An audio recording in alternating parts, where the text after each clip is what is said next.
Olá pessoal do Mundo do Tênis Podcast, tudo bem? Começando o nosso 27º episódio. Hoje a gente vai falar aí de uma coisa muito interessante, muito específica do tênis. Vamos falar da parte física, da parte da recuperação do atleta, da parte de fisioterapia, que é muito importante para o desenvolvimento do jogo.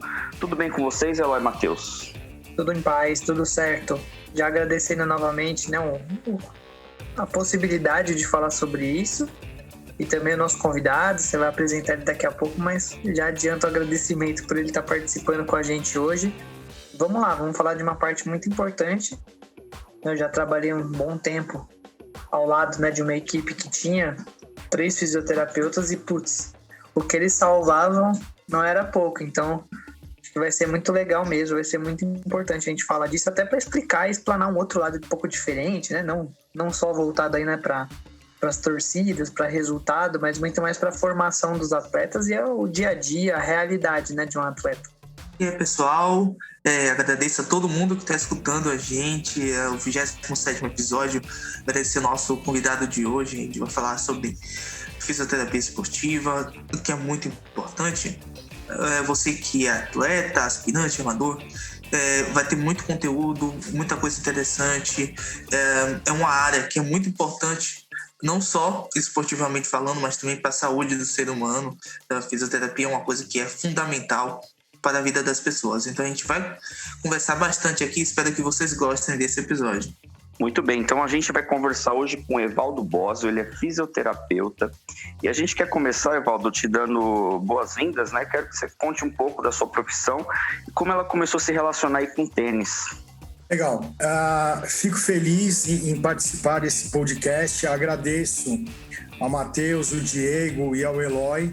Então, eu sou fisioterapeuta esportivo, eu já atuo na área aí desde 2004, já são 17 anos trabalhando com fisioterapia esportiva, tanto com atletas amadores, profissionais e diversas modalidades, e entre elas o tênis. Uma modalidade esportiva que eu gosto bastante, acompanho,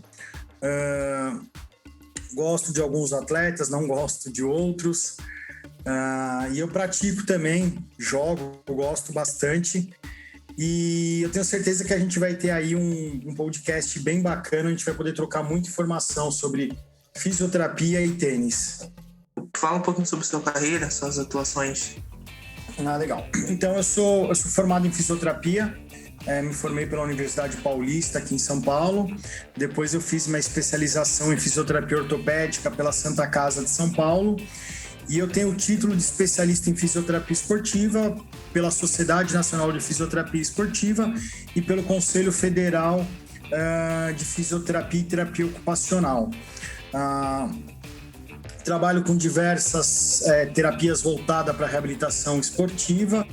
E hoje a gente vê que a fisioterapia esportiva ela passa a ter um papel muito importante, não só na parte de reabilitar uma lesão instalada, e sim trabalhar na prevenção e na manutenção da qualidade de vida e longevidade esportiva do praticante de qualquer atividade física, seja ele amador e profissional.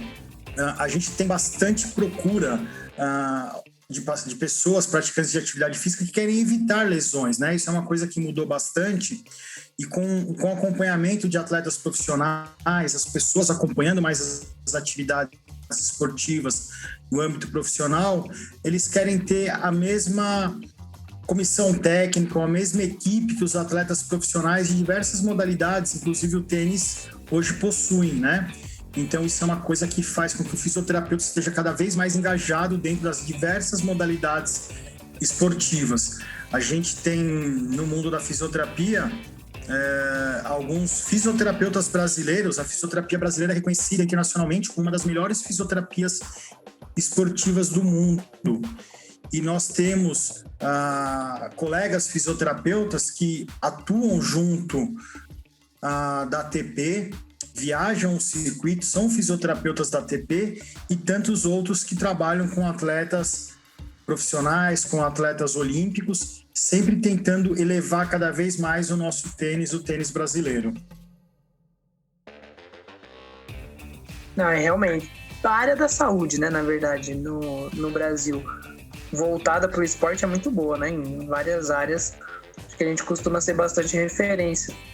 Mas queria saber de você, né, Valdo, qual que é a sua relação com o tênis em si? Se você trabalha, né, com alguns atletas específicos, ou se você trabalha numa academia, né, num lugar que forma tenistas, né, ou como que você se aproximou disso e começou a trabalhar com tênis? Quando eu era mais novo, eu tenho 42 anos, quando eu era mais novo eu passava as minhas férias na cidade de Santos, no litoral de São Paulo. E eu tinha muito contato com duas modalidades esportivas de praia que envolviam as raquetes e as bolinhas. Uma era o tênis de praia, que é totalmente diferente do beach tênis, tá? Era uma quadra de tênis na areia, usando a mesma bola, só que com outro tipo de raquete. E também com o frescobol, que é uma modalidade esportiva onde você tem raquete e bolinha.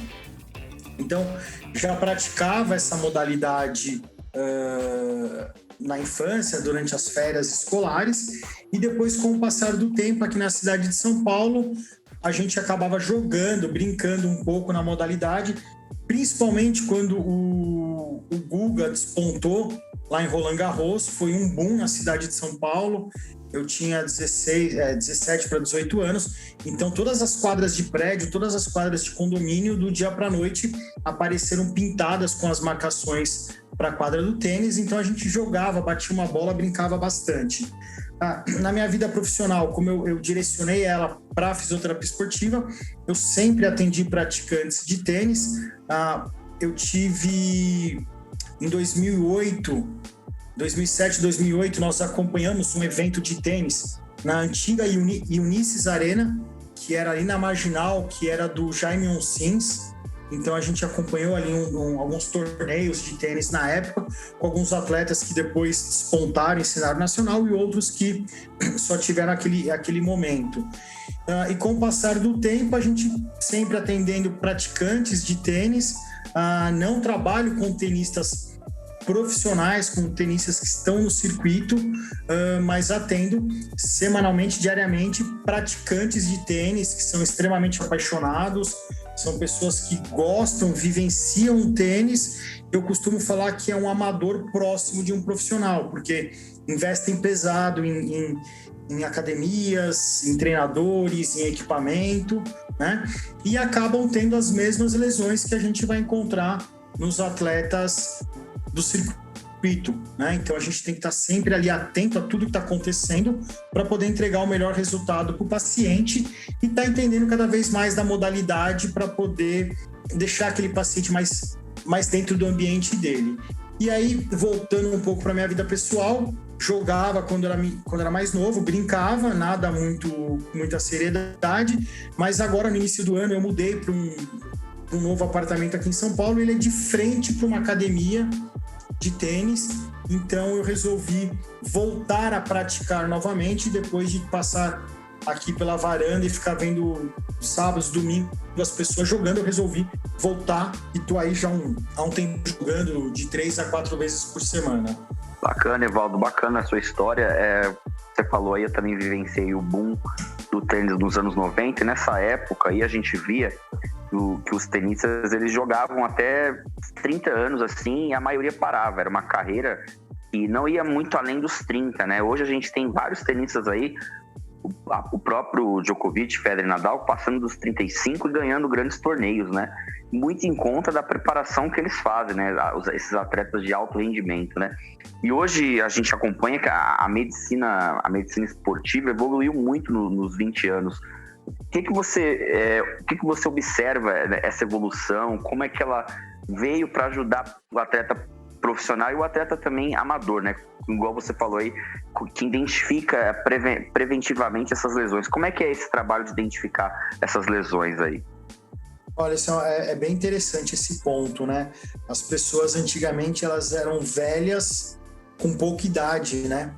Então, na década de 90, a gente já via as pessoas aí abandonando alguns esportes antes dos 32, 33 anos, né?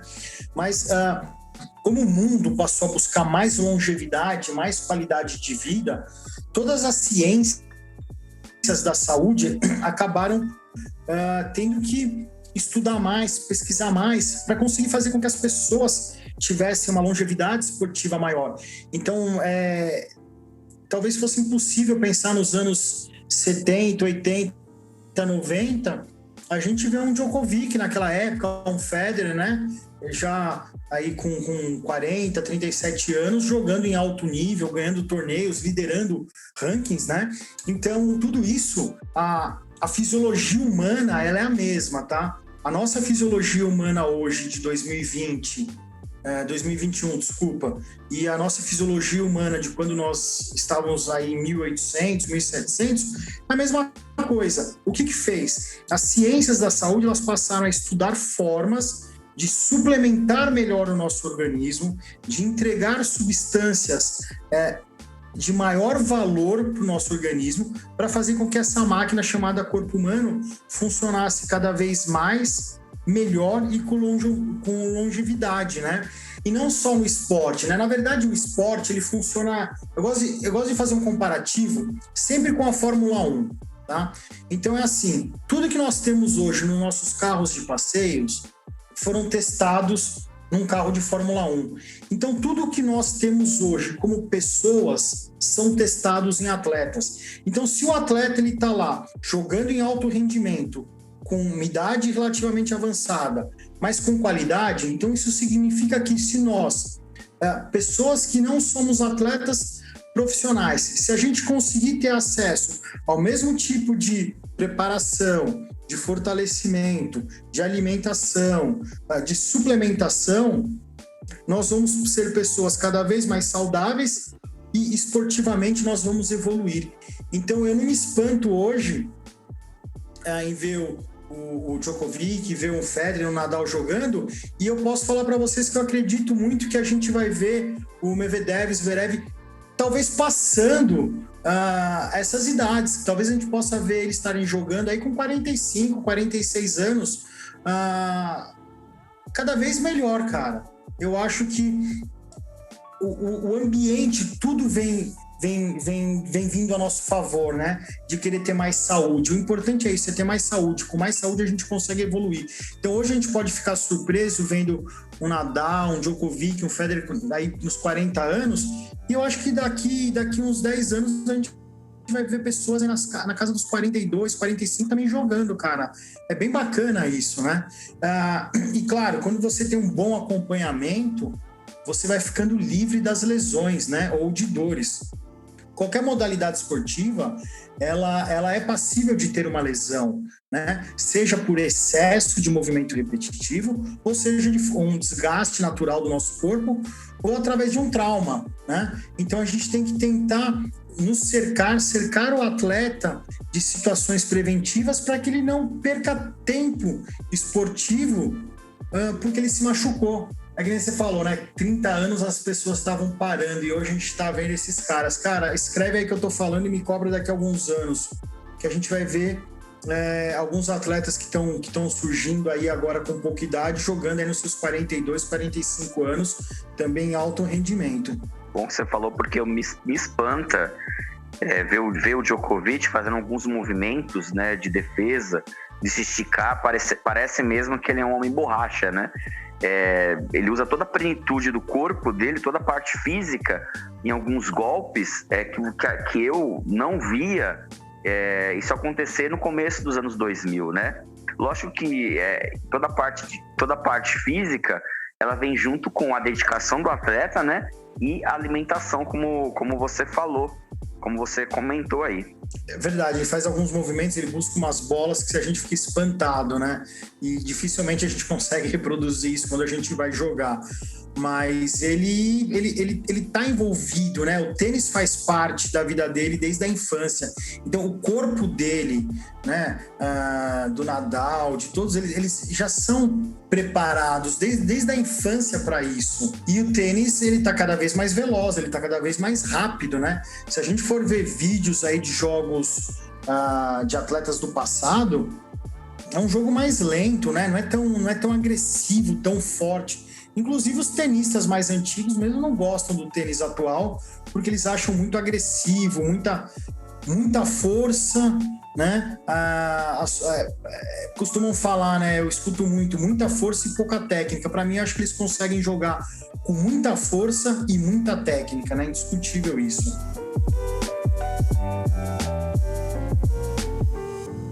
E tu falou, Evaldo, sobre essa prevenção, né, de lesões. Como o atleta, junto com o seu fisioterapeuta, a sua equipe, podem fazer essas ações preventivas e quais são elas, né?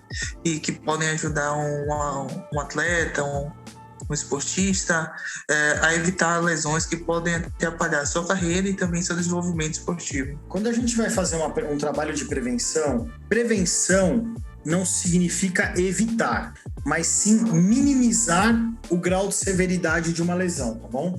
Então funciona assim: a gente vai pegar um atleta profissional ou um atleta amador, vai analisar ele antes do início de uma temporada, vai fazer algumas avaliações de grau de força muscular, grau de mobilidade das articulações, condição de flexibilidade muscular, tá? E aí, onde nós encontrarmos alterações ou o que estiver fugindo do padrão anatômico normal, é passível de ter uma lesão. Então, se a gente pega um atleta que ele tem durante uma avaliação de início de temporada, ele tem uma hiperfrouxidão no ombro, então a gente já sabe que aquele ombro é passível de ter uma lesão. Tá? Então a gente vai atuar e a gente vai trabalhar como uma prevenção em cima de um déficit. A pessoa tem que ter um déficit, e todos nós temos, o atleta profissional tem, o amador tem. A gente vai procurar déficits articulares, musculares ou algum padrão postural inadequado. E aí a gente tem que trabalhar para trazer aquela estrutura para dentro de um padrão de normalidade, para tentar minimizar uma lesão. As lesões, a gente não pode falar que é possível evitar uma lesão 100%, porque você pode preparar muito bem um atleta profissional ou amador, ele tem uma boa condição postural, uma boa condição muscular, uma boa mobilidade articular, mas ele sobe numa rede e tem um entorse de tornozelo, aquilo é uma lesão traumática. O trauma não tem como prevenir. É só ver o exemplo da nossa Luísa, né? Ela teve uma lesão traumática. Aquilo ali não tem como prevenir aquilo, né? O movimento que ela fez de um pé fixo e uma rotação do tronco sobre o joelho lesou o ligamento cruzado anterior. Não existe como prevenir aquele tipo de lesão. Aquilo foi um trauma. O que a gente consegue minimizar é a severidade da lesão. Como ela é uma atleta de alto rendimento, bem preparada, bem condicionada, a musculatura dela nessa fase de reabilitação não vai ter tanta perda se comparado a uma pessoa que não tem aquela condição atlética dela. Então a gente conseguiu minimizar o dano que ela teve, né? E agora ela faz todo o processo de reabilitação e creio que pela torcida de todos ela vai voltar bem e cada vez melhor, porque eu sou muito fã dela e ela está elevando bastante o tênis. A gente precisa avaliar, achar os déficits e corrigir. Corrigindo, então a gente sabe o que vai acontecer com aquele atleta. Então eu dei o exemplo de uma instabilidade de ombro, né? Então eu sei que o ombro daquele atleta é passível de ter uma lesão. Eu já sei qual é o grau de movimento, eu já sei quanto ele tem de força naquele ombro. Se durante a temporada ele tiver uma lesão naquele ombro, eu sei que quando eu tiver que voltar à reabilitação, eu tenho que voltar ele para os mesmos níveis que ele tinha antes do início da temporada. E depois, durante a reabilitação, eu tenho que entregar ele de 20% a 30% melhor do que ele começou a temporada, ou seja, antes da lesão dele. É mais ou menos assim que a fisioterapia atua aí sobre a parte preventiva. Claro que sempre a fisioterapia não faz isso sozinha, né? É sempre um trabalho multi e interdisciplinar entre o fisioterapeuta, o médico daquele atleta, o preparador físico dele e o técnico dele. E a gente não encontra isso só em atleta profissional. tá? Existem muitos praticantes amadores que a pessoa tem uma comissão técnica. Ele tem um médico, ele tem um fisioterapeuta, ele tem um preparador físico, ele tem um treinador, um técnico de tênis. Muitos já têm até fisiologista para poder fazer com que o sangue funcione melhor no corpo, né? Então tem até fisiologista já atuando com atletas amadores, o que é muito comum já no profissional. Vê muita situação assim no futebol que às vezes antes de certa partida aí a equipe médica e fisiológica do atleta ele faz os testes lá, o exame de sangue, de músculo e tudo mais. E aí teve uma vez que o jogador do Bahia, Gilberto, ele ficou fora de 2 partidas por conta que o CK dele estava alto. E aí, meu Deus, eu fui procurar o cara CK. E ele tinha a ver com esse estresse muscular que ocorre pelo excesso de atividades físicas e que o corpo acaba criando essa enzima para regenerar essas células no corpo, né? Como outras áreas da medicina, da especialização, podem ajudar o fisioterapeuta nesse trabalho, junto com sua equipe, de prevenir essas lesões mais graves musculares nos atletas. O CK, que também é conhecido como CPK, ou creatino fosfoquinase, é uma enzima que nós temos nos nossos músculos, tá? Tão presentes, principalmente no músculo estriado cardíaco. O coração é um músculo, ele também tem bastante, todos os músculos têm essa enzima. Quando a gente tem excesso de contração muscular, é comum a gente ter liberação dessa enzima no sangue. Hoje já se mudou um pouco, mas não sei se vocês sabem a informação, mas o CPK elevado, ele era um marcador para infarto agudo do miocárdio, ou seja, um infarto do coração, né? Hoje não se correlaciona só o CPK, e sim a troponina, enfim, outras propriedades cardíacas. Mas como que a gente faz hoje para trabalhar essa parte muscular, né? Fisiologicamente, a gente precisaria de, no mínimo, 48 horas entre uma atividade física e outra. Os nossos músculos, o nosso corpo precisaria descansar no mínimo 2 dias entre uma atividade e outra. E a gente sabe que isso é humanamente impossível, né? É impossível para o atleta profissional e impossível para o atleta amador. Então, como é que a gente trabalha essa parte muscular? A gente utiliza algumas técnicas, alguns recursos para acelerar a fisiologia muscular e fazer com que o organismo tende a cicatrizá-la para uma nova sobrecarga esportiva. Então, o que significa cicatrizar? Não necessariamente ele teve uma lesão. Quando a gente tem uma contração muscular, existe um deslizamento entre as fibras musculares. Esses deslizamentos, eles causam pequenos sangramentos musculares. Enquanto o nosso organismo não drena ou não absorve aquele pequeno sangramento que é normal, a gente pode ter aquela dor muscular. A dor muscular, ela pode limitar a atividade física, ela pode fazer com que você não evolua, não jogue com qualidade, né, por causa da dor que você está sentindo.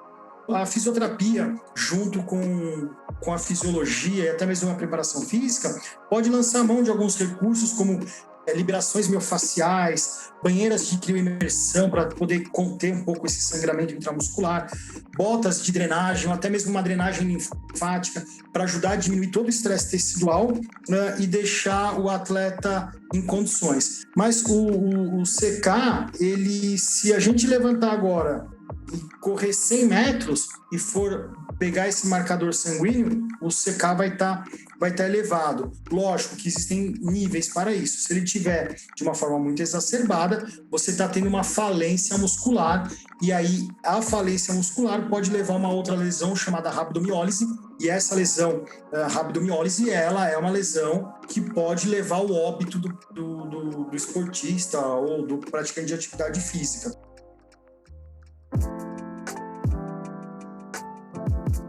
Maravilha, Evaldo. Uma pergunta que eu gostaria de fazer, né, para você é no sentido de quais lesões são as lesões mais típicas, né, lógico, principalmente no alto nível, né, mas assim, mesmo nos amadores também, dentro do tênis, né, o que você mais encontra, qual que você acha, né, que são as lesões mais comuns e que os atletas têm que ficar mais de olho, que pode prejudicar mais os atletas, principalmente no alto nível? As lesões, né, por exemplo, a clássica, né, epicondilite, cotovelo do tenista. Dificilmente a gente vai encontrar essa lesão em atleta profissional, tá? Porque a epicondilite, ela é uma lesão inerente, mais comum do amador, que não tem um bom gesto esportivo, não tem uma boa biomecânica do movimento. Então ele acaba gerando muito movimento de extensão de punho, e essa extensão de punho acaba sobrecarregando o epicôndilo no cotovelo e acaba inflamando aquilo ali. Agora, quando a gente vai falar nas lesões que a gente mais encontra nos atletas profissionais, até quando a gente vai pesquisar os artigos científicos que falam sobre isso, olha como são as coisas, né? O Nadal, ele tem uma lesão no tornozelo, que é uma lesão degenerativa, que ele começou a sentir a primeira vez isso lá para 2004, 2005. Então, o que é uma lesão degenerativa? É um desgaste do nosso corpo. Então, ele tem um osso no tornozelo dele, chamado osso navicular, que aquele osso está degenerando, ele está se autodestruindo, né? Então, isso é uma lesão típica do Nadal, né? A gente não sabe se isso vai se replicar, porque é algo do organismo dele. O Federer, ele está com uma lesão no joelho que levou ele a duas cirurgias, né? Ele ficou aí, ele tá parado desde Wimbledon por causa de uma lesão no joelho que ele já sentia lá atrás. E quais são essas lesões? Lesões por desgaste, lesões degenerativas, né? Então, assim, eles colocaram o corpo dele em tanto excesso, tanto treino, tanta repetição, que o corpo começa a degenerar algumas estruturas, tá? Agora, quando a gente vai para as lesões traumáticas, aí você tem os entorses de tornozelo, né? Quando você vai, geralmente o atleta ele vai subir na rede, ele pode pisar em falso e sofrer um entorse de tornozelo, um entorse de joelho, igual da Luísa, que sofreu a lesão do ligamento cruzado anterior. E nos atletas amadores, o que a gente vai encontrar mais de lesão são as epicondilites, a tendinite infrapatelar, tá? A tendinite do tendão calcâneo, do tendão de Aquiles.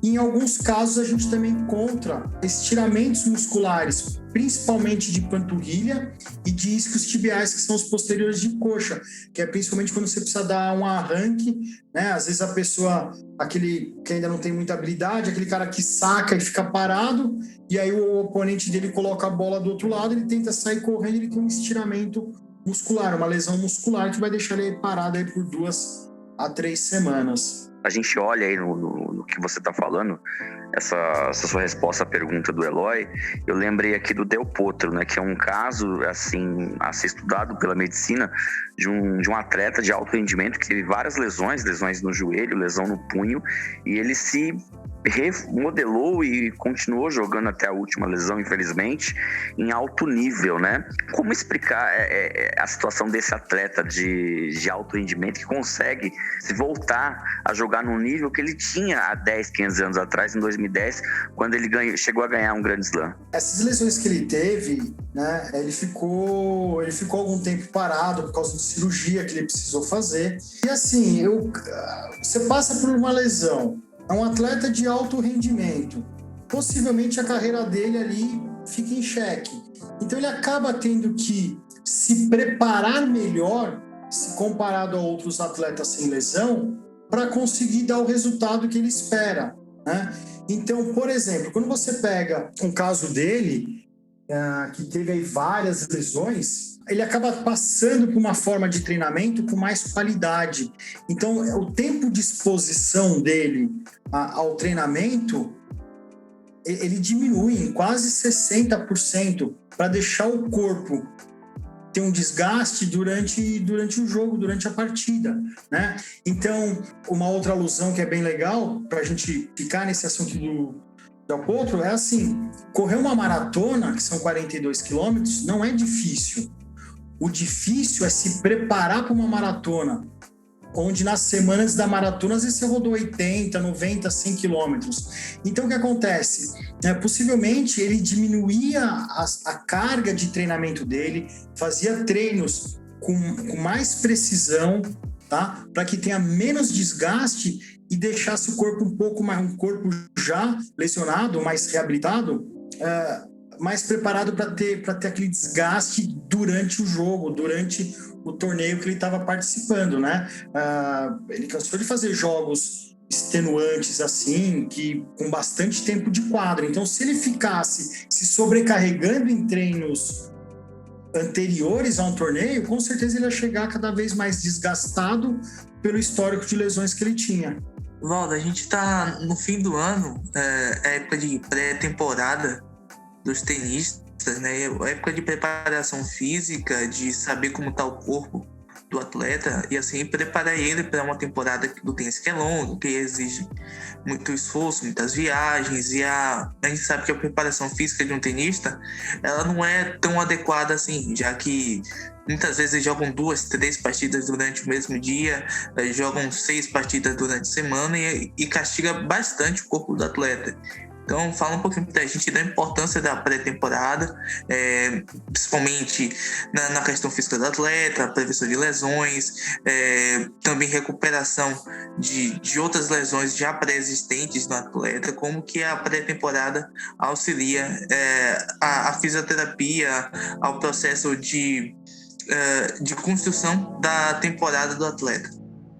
Então, quando a gente fala da pré-temporada, a pré-temporada é o momento que a gente utiliza para repreparar o atleta, né, para a próxima temporada, para a temporada seguinte. Então, todos eles agora estão vindo do final, vão passar por descanso, vão curtir aí os seus familiares e depois eles entram de novo numa bateria de treino.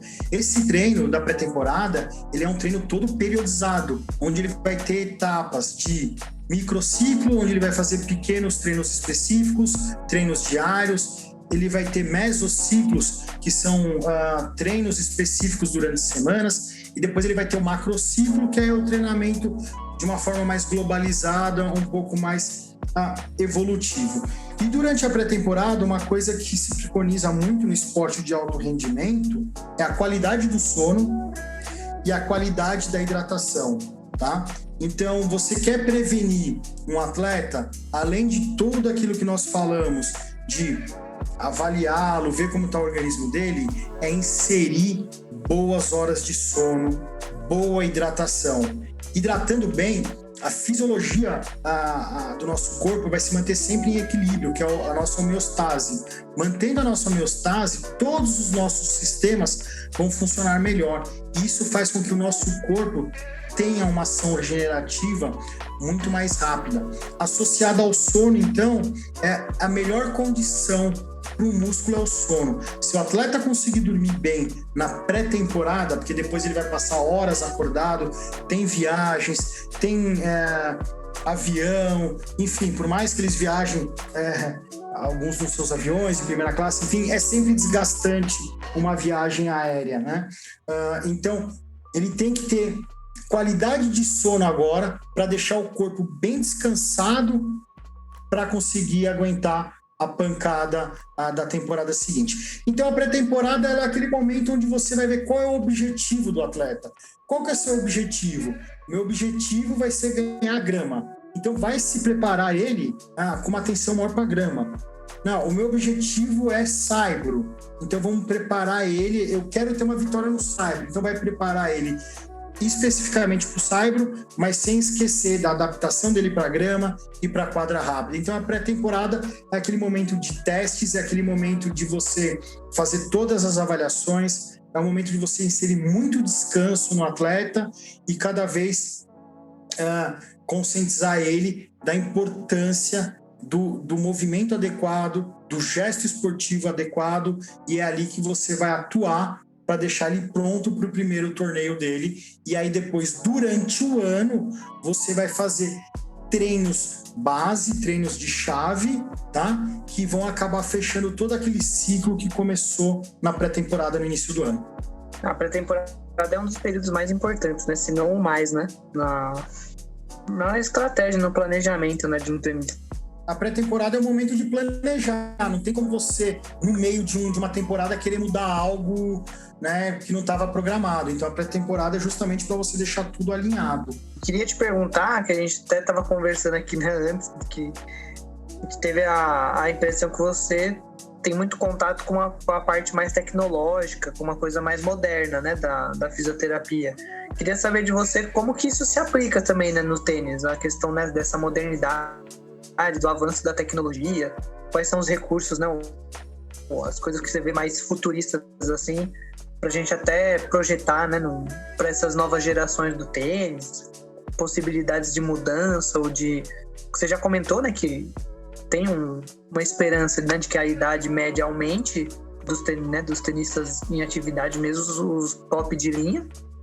Mas queria saber de você também, né, com o que você vê nesse sentido mais da parte tecnológica da fisioterapia, do avanço que teve e do que isso pode proporcionar agora, quais são as grandes diferenças também. A tecnologia, ela vem associada aos estudos científicos. Então, tudo que se estuda cientificamente, o objetivo é trazer uma resolução maior. Então, por exemplo, uma coisa muito comum na fisioterapia esportiva, muito utilizada, é a laser terapia, é o laser. Tá? Então, quanto mais se estuda o laser, mais tecnologias nós vamos ter com esse recurso. Então, qual é a função do laser? Por exemplo, o laser é um recurso que ajuda a acelerar as células que vão prover a cicatrização de uma lesão muscular. O laser, ele vai acelerar a cicatrização de um processo inflamatório de uma tendinite. Então, assim, conforme os físicos, junto com os profissionais da saúde que estão dentro de laboratórios, vão melhorando a qualidade da luz do laser, vão melhorando a energia, a potência daquele laser, as aplicações vão sendo cada vez mais rápidas. Então, por exemplo, uma medida que a gente utiliza, né, o laser é medido em joules por centímetro quadrado. Então, no passado, há 10 anos atrás, para eu aplicar 1 joule, a gente está falando aí, a ponteira do laser é do tamanho de uma caneta Bic, a pontinha. 1 joule durava 1 minuto e 30. Hoje, os equipamentos de laser que a gente utiliza em praticantes de tênis, 1 joule é aplicado em 10 segundos. O que mudou? A energia, a potência e a qualidade daquele laser, a qualidade da luz, né? Então, significa que se eu estou conseguindo aplicar 1 joule de laser dentro de um tecido do nosso organismo em 10 segundos, então, em 1 minuto, eu vou ter 6 joules aplicados, ou seja, eu vou ter mais células sendo ativadas e mais células provendo aí cicatrização ou controle de processo inflamatório. Uma coisa que eu acho de tecnologia que vem mudando, que mudou no tênis, a composição das bolas, né? Então as bolas, elas são muito mais velozes hoje. A qualidade das cordas utilizadas, se a gente for olhar os atletas do passado sacando, não chega nessas velocidades que a gente vê hoje. Então isso é muito associado ao material da composição da bola, a qualidade das cordas, a qualidade do material utilizado em raquetes, né? Então isso também favorece bastante. Então tudo isso já vem sendo mudado, já vem sendo preparado para que você tenha cada vez mais evolução, né? Agora, aonde vamos chegar?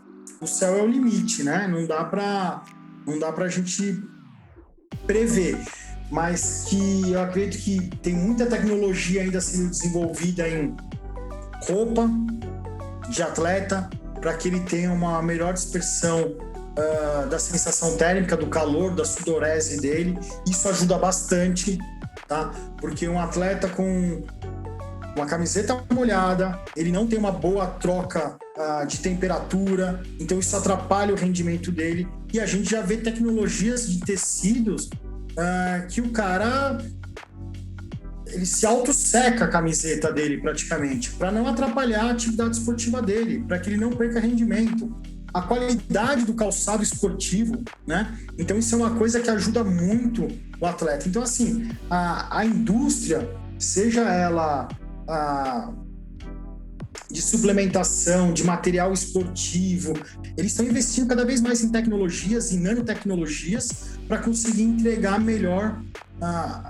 melhores materiais e melhores condições para os praticantes das atividades esportivas, né?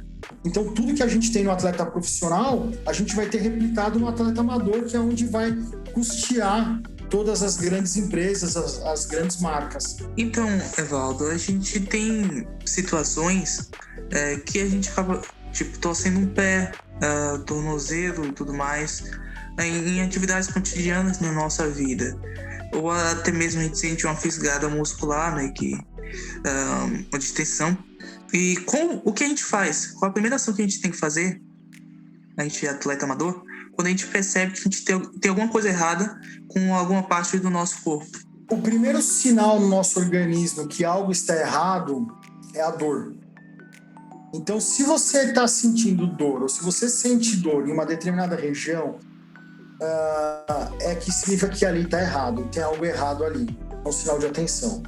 Então, se você entrar na quadra para jogar hoje, depois de 2-3 horas jogando, sentir uma dor no pé que não vai passar nas próximas 2-3 horas, e essa dor ficar persistente, significa que aconteceu alguma coisa ali. Se você for tentar continuar jogando no dia seguinte com aquela mesma dor, e aquela dor piorar depois do seu jogo, é sinal que você agravou uma possível lesão que estava no início, no dia anterior.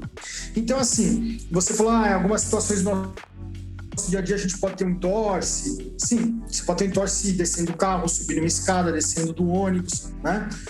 Qual a primeira coisa que a gente tem que fazer ali? Né, dando o exemplo do entorse que você comentou.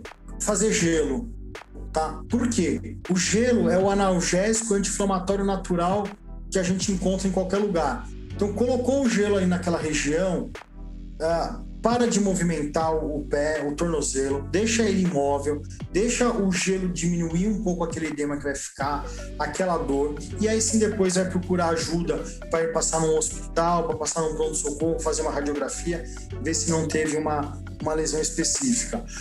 Tá jogando, tá ali sacando, tô com uma dor no ombro, a gente consegue, né? A gente já conhece o nosso corpo, a gente sabe quando é uma dor de cansaço associada a uma fadiga, de uma dor de lesão, né? Então você tá ali sacando, o ombro não tá legal, não tô conseguindo levantar ele, não tô conseguindo fazer um bom movimento de punho, de antebraço para poder sacar, tá doendo, é sinal que ali tem uma lesão. Se tem uma dor no corpo, o melhor a fazer é parar e procurar ajuda, né? Então a gente costuma falar aqui na fisioterapia esportiva, se tá com pressa, vai devagar. Ou seja, se tá doendo, não adianta insistir, tem que parar, né? A gente consegue determinar quando é uma dor de cansaço, uma fadiga e uma dor de uma lesão. Elas são diferentes, a gente sente isso no organismo.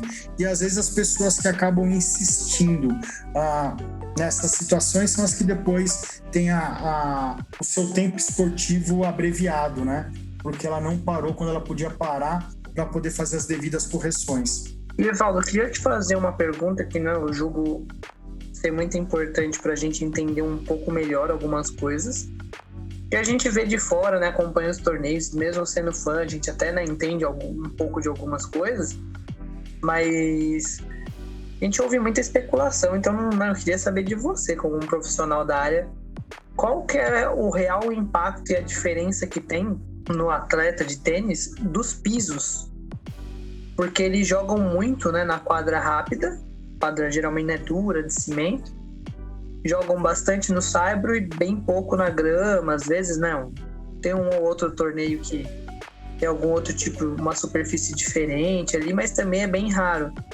E eu sei, né, que já trabalhei com alguns atletas e na formação, né, de tenistas, que a maioria deles se machuca na quadra rápida, lógico, até pelo excesso, né, de jogar muito mais lá, a probabilidade é maior, mas que eles reclamavam bastante, né, de que a lesão de joelho é mais comum na quadra rápida, a lesão de entorse é comum na grama porque escorrega muito, né? Eu queria saber de você, né, se realmente tem muita diferença, se é uma tendência mesmo a gente caminhar para mais e mais e mais jogos na superfície dura para evitar lesões, ou porque os atletas, né, vão começar a questionar ou reclamar algo do gênero, entende? O que você acha, né, sobre isso? Antes de responder, aí eu vou jogar para vocês assim também. Vocês acham que nós vamos ver o Wimbledon com piso emborrachado alguma vez? Eu acredito que não, por causa da tradição, né? Você acha que a gente vai ver Roland Garros virando quadra rápida? Também não, muito por causa da tradição. Grand Slam, assim, acho dificílimo mudar. Agora, olha o que é o legal dessa pergunta, né? A gente escuta muito assim, eu prefiro jogar saibro porque eu quero prevenir meu joelho. E na quadra rápida tem mais impacto. Então eu quero ter mais tempo de tênis, então eu vou para a quadra de saibro. A gente eu escuto muito isso como fisioterapeuta esportivo. Só que a gente não pode só especular, a gente tem que saber o que está acontecendo. Então, em 2017, depois eu até mando isso para vocês,